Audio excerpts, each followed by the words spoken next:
Welcome to Julius Caesar for scale. In whispers we govern, through the elements we obscure. In static we command, in nightmares we pursue. We are earth and air, we are fire and water. We are the remembered, we are the returned. We are the whispers, in silence we thrive. We have a Saturn sextile Uranus, which is the gateway to future opens. Forsaken safety for freedom, flying solo. How do you feel about the rules are made to be broken? Getting more rebellious with age, growing into your freedom is the exact route that we're going to be exploring. Coming through strong was the father of democracy,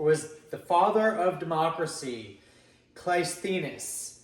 His story, a little bit of his story, is he was exiled. His family was exiled during the tyrannical rule of Hippias. And Cleisthenes, I don't know how to pronounce the name, was in exile when he returned to Athens to lead a movement against a tyrant.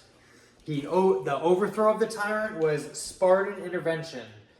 Cleisthenes, through an influential priest, bribed the Oracle of Delphi to encourage the Spartans to help expel the tyrant Hippias from Athens. He was accredited for a popular uprising. After the Spartans intervened, ordinary Athenians, alongside Spartan supporters, revolted, trapping Aeschylus, an aristocratic rival, on the Acropolis and forcing the expulsion of Aeschylus and his men. This was also known as the Call of Cleisthenes. Following the victory against Aeschylus, the Athenians called for Cleisthenes to return and lead the city.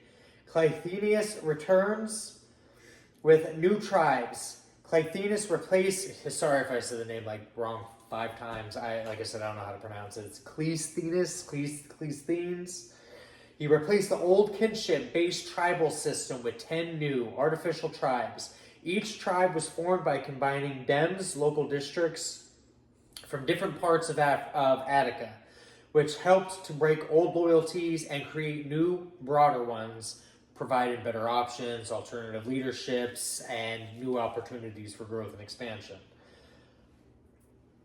Cleisthenes' reforms fundamentally shifted power away from the old aristocracy and laid the foundations for Athenian democracy. The reforms of Cleisthenes, enacted around 508 to 507 BCE, they are recognized as foundational to the development of Athenian democracy, following a period of tyranny and oligarchy in Athens. Cleisthenes sought to empower the common people and diminish the influence of the aristocratic elite. We have Saturn conjunct Neptune with embrace reality. Acknowledge and integrate both inspirational and challenging aspects of your spiritual and philosophical beliefs. With this, the Trojan horse as a lure popped up. Hidden in plain sight, unbeknownst to the Trojans, the horse was hollow and filled with Greek warriors. Believing that they had achieved victory, the Trojans enthusiastically pulled the horse into their city as a trophy. A victory from within. That night, hidden, Greek soldiers crept out, opened the city gates for their returning army, and sacked Troy, ending the war. This story is a timeless lesson that intellect and strategy can be more powerful than brute force alone. With the energies of Persephone opening doorways and Hecate, lighten the dark path with destiny and fate, it is only then we realize the best inception was that of perceived awareness was actually the lack thereof, resulting in overconfidence and premature celebration, leading to the collapse of dominoes, which is needing careful preparation for, and this was highlighted. Can you hear them collapsing in the distance coming towards you? We got Saturn sextile Pluto, harnessing willpower for ambitious success. This is the time when you are capable of withstanding considerable adversity if you have to. Sometimes in order to truly gain, we must venture dark into the eyes to shed the ego. The confidence, the beliefs, the overall persona who draw in our personal selves and power on our never-ending journey to ascension. Julius Caesar is a perfect reference here with his practical application of Stoicism. While Caesar was famously not a pure Stoic, a philosophy that prized indifference to pleasure and pain, and was practiced by his rival Cato the Younger. He embodied certain Stoic principles that helped him maintain control and focus. We have rationality over emotion. A key tenet of Stoicism is putting intellect over feelings. Caesar's ability to behave rationally and not allow emotions or preconceived notions to dominate his decision-making is a reoccurring theme in his accounts of leadership. Oh, God. We have indifference to pain. Caesar's capacity to endure hardships alongside his soldiers, from sleeping on the ground to marching on foot, reflects a Stoic-like toughness. This not only hardened his resolve, but also earned him the loyalty of his troops. We've got acceptance of circumstances. Like a Stoic, Caesar was pragmatic about facing unavoidable facts, such as the power he lost as a young man. Instead of dwelling on setbacks, he channeled this energy into rebuilding his position and creating and forging a new path forward. He is also credited to having a pragmatic, ambitious mindset beyond the influence of Stoicism. Caesar's willpower was also driven by his personal non-philosophical approach to ambition. This included relentless determination. From his youth, Caesar displayed a single-minded focus on his goals. When captured by pirates as a young man, he fearlessly asserted his future power and followed through on his promise to have him crucified, demonstrating his unwavering will. Long-term vision. Caesar consistently made choices that would advance his long-term goals, even if it meant sacrificing immediate gratification. A prime example of when he gave up a military triumph in order to run for consul. A position that better served his ultimate ambitions. Decisive risk-taking. He was not a philosopher who contemplated action, but a man who took decisive risks at the right moment. The most famous instance is his crossing of the Rubicon, an irreversible step that demonstrated his willingness to put everything on the line to seize power in the end. Self-awareness. Caesar understood that human tendency to willingly believe with a wish and remained grounded in his own decision-making. He cautioned against complacency, a lesson he arguably failed to apply to his own assassination, but taught nonetheless.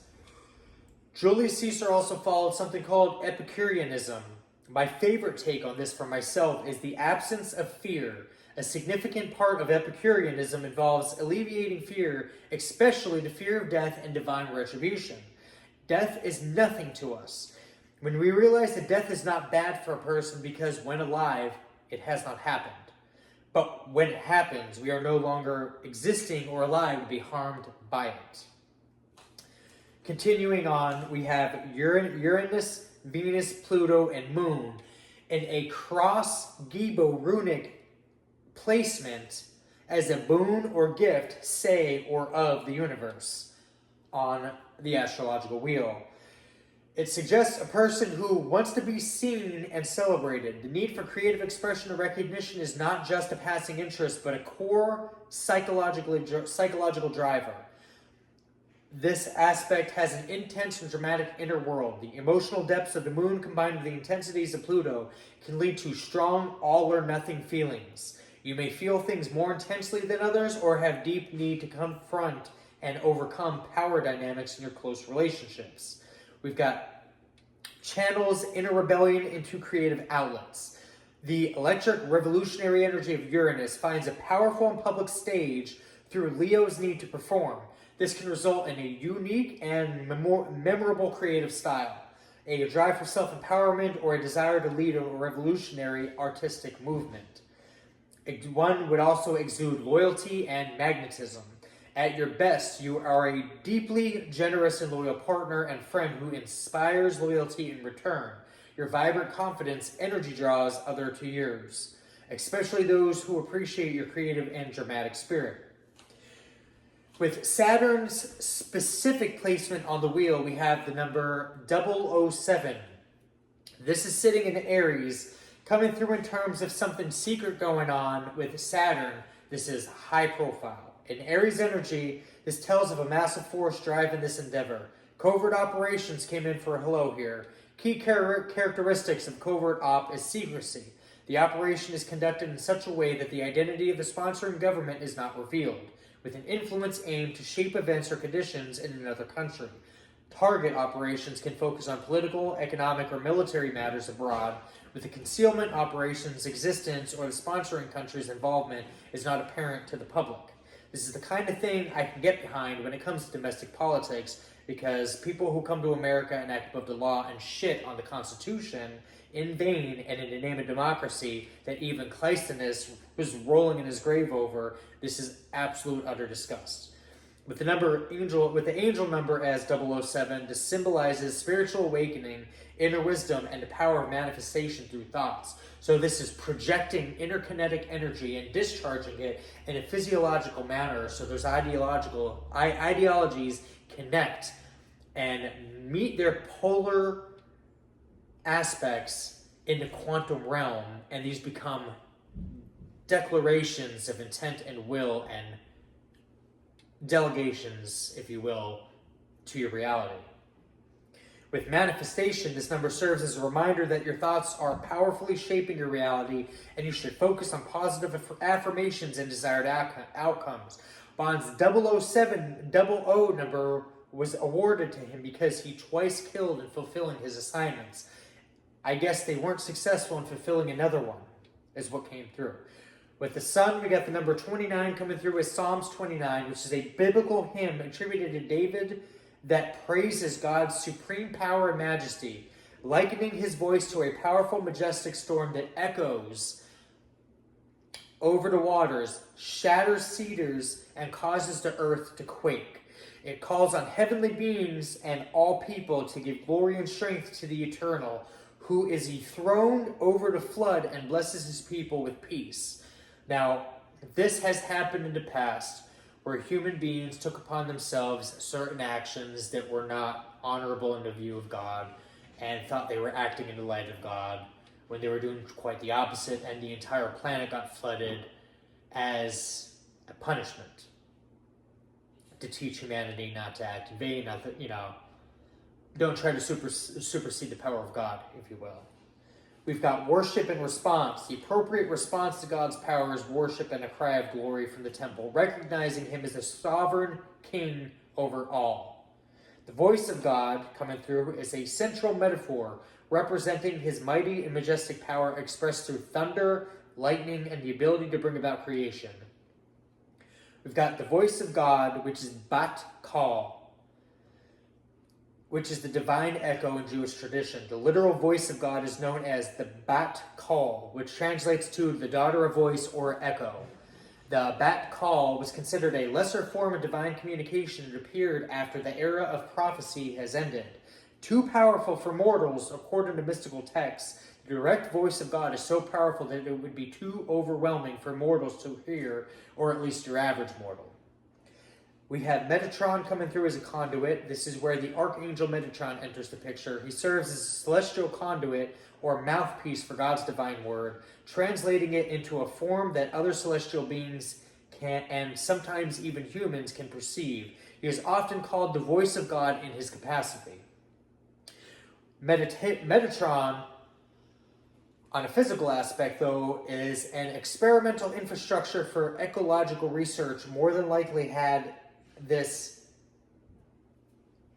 angel intrinsic nature here as a physical muse connecting and engineering a metaphysical connection between the two constructs in terms of architecture. So we've got a connection between Metatron, the voice of God, metaphysically speaking, and then we got Metatron, the ecological research project, as an infrastructure, physically speaking. Metatron is a pair of a large-scale experimental research infrastructures, one terrestrial and one aquatic, so we got water and land, used to study the ecological effects of habitat fragmentation and climate change, located in Moulis, France. These facilities are managed by CNRS theoretical and experimental ecological stations. The experimental ecological station, which is SCTE, and the Metatron facilities are used by ecologists to experimentally validate models and hypotheses about how ecosystems function. They fill a crucial gap between small-scale lab experiments and field observations and natural systems. We've got Libra coming through with the number 70 as the 70th angel of the Shemhem Farash, which is Labamia, which is Word of God creating all. Labamia governs the generation of beings and phenomena of nature. Protects those who wish to progress spiritually, distinguished by genius, one of the great lights of philosophy. His attribute is word which produces all things. Backtracking to earlier statements with other numbers and correlations and correspondences, there's an ongoing theme of nature, creation, and philosophy here. It's the theme is very common and ongoing, as you can see. He corresponds to the holy name of Eris in the language of the Boeotians. His ray commences from the 346th degree up to the 350th degree inclusive, corresponding to the 35th decade and the angel called Thopabu. He protects those who desire to regenerate themselves and to re-establish in themselves that harmony which was broken by the disobedience of Adam, which they accomplished by raising themselves before God and purifying those parts which constitute the nature of Ma. Through the elements, thus they will regain their rights and their original dignity. They will once more become the masters of nature and will enjoy all the prerogatives which God gave them at their creation. The person born under this influence will be distinguished by his genius. He will be considered one of the great luminaries of philosophy. Through the moon, the wind grants the list of 70, declaring the seer shall open the secret seal, and on the 9, being the Alpha, the Omega is nigh. And that was a moon energy through Nyx. Today I've got words of the day. Accessory. An accessory to a crime is someone who helps another person commit a crime either before or after the fact. This can involve aiding, encouraging, or concealing the crime. The accessory doesn't necessarily have to be present when the crime is committed, but they must have knowledge that a crime has taken place or is about to take place. Accessory before the fact, this person helps plan or prepare the crime or actively encourages or facilitates its commission. For example, someone who provides a weapon to a bank robber before the robbery, knowing it will be used in the crime, could be an accessory to the fact. An accessory after the fact is a person who helps the perpetrator after the crime has been committed, such as hiding key information and hiding them from the police or helping them escape. For instance, if someone's hiding a fugitive or imperative information who has just committed a robbery or any kind of felony of any nature, they could be considered an accessory after the fact. Key factors in determining accessory status is knowledge. The accessory must be aware that a crime has been or is about to be committed. With an intent, their actions must be intended to help the perpetrator. And the nature of the accessory's action must have some connection to the crime, whether before, during, or after its commissions. We've also got accomplice coming through as an aspect with accessory.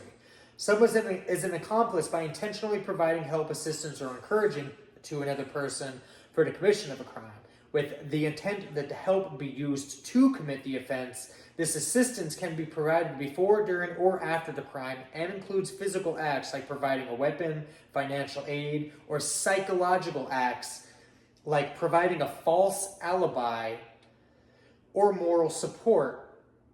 Key elements are knowingly assisting the intent to assist, and the act of assisting relates to a criminal act. Now, key elements of being an accomplice are intent to assist. You must have the intention to help the principal, which is also known as the person committing the crime, in their criminal undertaking. The principal is the person that concocts the plan, delegates tasks, and facilitates and puppeteers the show, if you will. Knowledge of the crime, you must know that a crime is being committed or will be committed. Assistance is taking action, whether physical or psychological, that helps the principal. Not committing the crime directly, the accomplice is not the main perpetrator but provides help that facilitates the crime. Examples of an assistance before the crime is providing a weapon, diagrams for a security system, or a getaway vehicle and or means of escapism. during the crime, acting as a lookout, providing physical assistance, or even being present to provide moral support.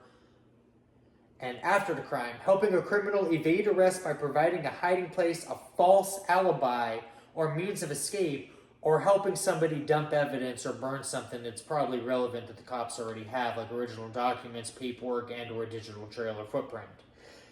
And I'm getting into this with God gave permission for a full ability to be used and a total genetic activation to take place into September 1st. That's all I have for you guys tonight. Hopefully you found it entertaining. I'll see you in the next one.